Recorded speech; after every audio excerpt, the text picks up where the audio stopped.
Hoje iremos observar de perto um evento que envolve análises macroeconômicas voltadas ao produto interno bruto, ao produto interno bruto per capita e ao produto nacional bruto de cada um dos países, que são Grécia, Japão, Holanda e Estados Unidos, e a comparação com os dados brasileiros. Para vocês entenderem mais sobre o contexto da reunião, vou explicar para vocês sobre o PIB e seus componentes. Antes, precisamos entender como medir o resultado econômico de um país, começando pelo produto nacional, que corresponde à soma de todos os bens e serviços finais produzidos em determinado período de tempo. Temos também a despesa nacional, que representa a forma de medir o produto e a renda gerada em um país. E, por fim, a renda nacional, que corresponde à soma de todos os rendimentos pagos às famílias que são proprietárias dos fatores de produção. Numa economia a dois setores com formação de capital, considera-se que as famílias apenas consomem e as firmas apenas produzem bens que serão consumidos pelas famílias. No entanto, as famílias também poupam e as empresas também investem em bens de capital. Com isso, podemos introduzir o conceito de investimento, que corresponde ao gasto em bens produzidos que não foram consumidos no próprio período e que serão utilizados para o consumo futuro. Outro conceito é o de poupança, que corresponde à parcela da renda não consumida no período, ou seja, da renda gerada por salários, juros, aluguéis e lucros que não é gasta em bens de consumo. Sendo assim, podemos concluir que o PIB corresponde à soma do consumo, mais os investimentos, mais os gastos do governo, mais a diferença entre as importações e as exportações de um país. Lembrando que a balança comercial registra as importações e as exportações de bens e serviços entre os países, integrando a balança de pagamentos, que corresponde à soma total das transações econômicas entre um país e seus parceiros comerciais pelo mundo. Quando o valor das exportações é superior ao de importações, dizemos que um país tem um superávit, tornando-se credor do estrangeiro, ou seja, podemos considerar que ele tem uma balança comercial favorável. Por outro lado, quando o valor das importações supera o de exportações, dizemos que o país tem um déficit em sua balança e estaria em dívida com o estrangeiro. Dessa forma, dizemos que sua balança comercial está desfavorável. A análise a seguir envolverá a explicação do Produto Interno Bruto, do Produto Interno Bruto per capita e do Produto Nacional Bruto. PIB é a renda originada no território nacional proveniente de empresas nacionais e estrangeiras, que já contabiliza o retorno da renda ao país de origem. PIB per capita é o produto interno bruto dividido pela quantidade de habitantes de um país. PNB é a renda originada proveniente de empresas nacionais, empresas estrangeiras e empresas nacionais no exterior, que já contabiliza a volta da renda ao país de origem. Um PIB maior que o Produto Nacional Bruto indica que a renda enviada é maior do que a renda recebida, ou seja, há poucas empresas nacionais no exterior gerando retorno de investimento para o país.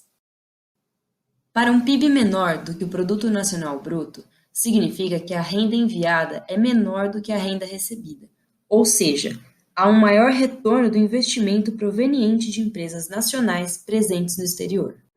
Entendido isso, vamos começar a analisar os dados da Holanda em comparação com o Brasil. Hello, Gulhahet! Analisando os dados brasileiros de 2018, avaliados em dólares, a gente tem um PIB de 1,86 trilhões, enquanto seu Produto Nacional Bruto é de 1,84 trilhões. Então a gente percebe que o PIB brasileiro é maior que seu Produto Nacional Bruto. Em comparação com a Holanda, que o PIB é de 913 bilhões e seu Produto Nacional Bruto é de 922 bilhões. Então, nesse caso da Holanda, o Produto Nacional Bruto é maior que o PIB. A economia brasileira é avaliada em trilhões, enquanto a holandesa é em bilhões, ou seja, em tese a economia brasileira é maior que a da Holanda. Só que quando a gente analisa o PIB per capita, o do Brasil é de 8.920 dólares, enquanto o PIB per capita da Holanda é de 53 mil dólares. Então a Holanda é um país muito mais rico. E agora vamos com os dados do Japão. Ohayou gozaimasu! Watashi no name wa Gabriela desu. E hoje a gente vai falar um pouquinho mais da fórmula do PIB geral no caso do Japão. Segundo o site Sekidata, a gente conseguiu que o consumo privado no país foi por volta de 55%, enquanto o consumo público ou gastos do governo foi de 21,3% e o investimento de 23,6%. Já a questão da balança comercial, que é essa relação da exportação com a importação no país, se deu negativa, de 1,2 milhões de dólares. A questão do PIB no país também é algo muito interessante de analisarmos. O PIB per capita constante no Japão no ano de 2018 foi avaliado em 48 mil dólares, enquanto o seu PIB constante no mesmo ano foi avaliado de 2,2 trilhões. O seu produto nacional bruto do Japão foi de 2 trilhões de dólares. E com isso a gente pode perceber que a renda gerada internamente no país com as empresas japonesas superou a renda gerada das empresas japonesas no exterior. Agora vamos conversar com a Grécia. E acho possível. Agora vamos analisar os dados da Grécia. Bom, o PIB se encontra em aproximadamente 218 bilhões, enquanto que o PNB, o Produto Nacional Bruto, se encontra em 216 milhões. Podemos perceber, então, que o PIB do Brasil é maior e o PNB do Brasil é maior em relação à Grécia. Já o PIB per capita da Grécia se encontra em 20 mil dólares, enquanto que o do Brasil é menor, como podemos perceber na análise anterior. O consumo privado da Grécia se encontra em 69%, os gastos do governo em 19% e o investimento 12%, enquanto que a balança comercial está negativa e se encontra em 2,049 dólares. E por fim, as análises dos Estados Unidos. Hi, how are you? Dando continuidade, agora eu vou falar o caso dos Estados Unidos. O produto interno bruto é de aproximadamente 20 bilhões de dólares. Já o produto nacional bruto é de aproximadamente 19 bilhões de dólares. O PIB per capita é de aproximadamente 54 mil dólares.